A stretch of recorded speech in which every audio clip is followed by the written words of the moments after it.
বিসমিল্লাহির রহমানির রহিম।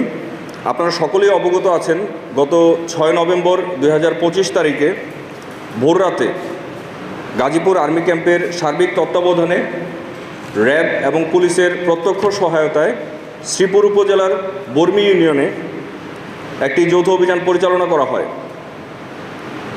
সুনির্দিষ্ট গোয়েন্দা তথ্যের ভিত্তিতে এবং এলাকাবাসীর সহায়তায় গাজীপুর জেলার চিহ্নিত সন্ত্রাসী, ওয়ারেন্টভুক্ত আসামি এবং শ্রীপুর এলাকার ত্রাস, অবৈধ বালি উত্তোলনকারী ডাকাত দলের সর্দার এনামুল হক মোল্লাকে তার নিজ বাসার পানির ট্যাঙ্কের ভিতর থেকে গ্রেফতার করা হয়। একই সাথে এই অপারেশনে তার আরও 6 সহযোগীকেও গ্রেফতার করা হয়। অভিযান চলাকালীন সময়ে তল্লাশির মাধ্যমে তার বাসা থেকে 2টি বিদেশি পিস্তল, 3টি ম্যাগাজিন, 4 রাউন্ড গুলি, 2টি ইলেকট্রিক শক মেশিন, 4টি ওয়াকিটকি সেট, 2টি লাইসেন্সবিহীন মোটরসাইকেল ছাড়াও বেশ কিছু দেশীয় অস্ত্র উদ্ধার করা হয়। আপনারা ইতিমধ্যে জেনে থাকবেন, তার বিরুদ্ধে শ্রীপুর থানায় বেশ কয়েকটি অস্ত্র এবং ডাকাতি মামলা রয়েছে। ইতিমধ্যেই তার ব্যাপারে বেশ কিছু মামলায় গ্রেফতারি পরোয়ানাও জারি করা হয়েছে।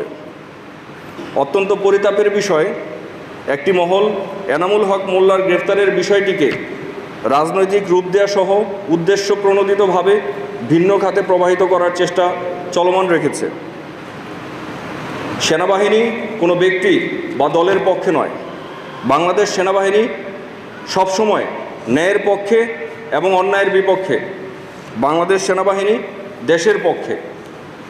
যারা এই ব্যাপারে অপপ্রচার করছে এবং অপপ্রচারের প্রশ্রয় দিচ্ছে, আমরা মনে করি এদেরও কোনো না কোনোভাবে সন্ত্রাসী কর্মকাণ্ডের সাথে সংশ্লিষ্টতা থাকতে পারে।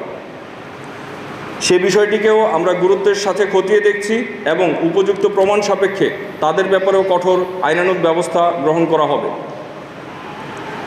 এছাড়াও গতকালকে আপনারা অনেকেই এই অপারেশনের প্রত্যক্ষদর্শী ছিলেন এবং সকলেই অবগত আছেন, কিছু স্বার্থান্বেষী মহল তার বাসা থেকে ব্যক্তিগত কিছু সরঞ্জামাদি হারানো গিয়েছে বলে মিথ্যা ও বানোয়ার তথ্য সামাজিক যোগাযোগ মাধ্যমে ছড়ানোর চেষ্টা করছে। এরূপ মিথ্যা অপবাদ ছড়ানোর সাথেও যারা সংশ্লিষ্ট তাদেরকেও আমরা অতি দ্রুত চিহ্নিত করে আইনের আওতায় আনার চেষ্টা অব্যাহত রেখেছি। আমরা এলাকাবাসীকে ধন্যবাদ জানাতে চাই যৌথ বাহিনীকে তথ্য দিয়ে সহায়তা করার জন্য। পাশাপাশি এলাকাবাসীকে এরূপ সন্ত্রাসী কর্মকাণ্ডের সাথে যারা জড়িত তাদের ব্যাপারে ভবিষ্যৎ দিনগুলোতেও তথ্য দিয়ে যৌথ বাহিনীকে সহায়তা করার জন্য আহ্বান জানাচ্ছি। তারা যেখানেই লুকিয়ে থাকুক, একইভাবে তাদেরকেও গ্রেফতার করে অতি শীঘ্রই আইনের আওতায় আনা হবে। গাজীপুর জেলার শান্তি শৃঙ্খলা রক্ষায় এবং দেশে একটি অবাধ ও সুষ্ঠু নির্বাচনের পরিবেশ তৈরি করার লক্ষ্যে গাজীপুর আর্মি ক্যাম্প তথা বাংলাদেশ সেনাবাহিনী পূর্বের মতো ভবিষ্যৎ দিনগুলোতেও এরূপ সন্ত্রাস বিরোধী অভিযান এবং অস্ত্র উদ্ধার অভিযানের কার্যক্রম অব্যাহত রাখবে। সবাইকে অসংখ্য ধন্যবাদ। এখন আপনাদের যদি কোনো প্রশ্ন থাকে, আমরা সেই প্রশ্নগুলো, এই অপারেশন রিলেটেড যদি কোনো প্রশ্ন থাকে, আমরা সেই প্রশ্নগুলোর উত্তর দেওয়ার চেষ্টা করব। সবাইকে ধন্যবাদ।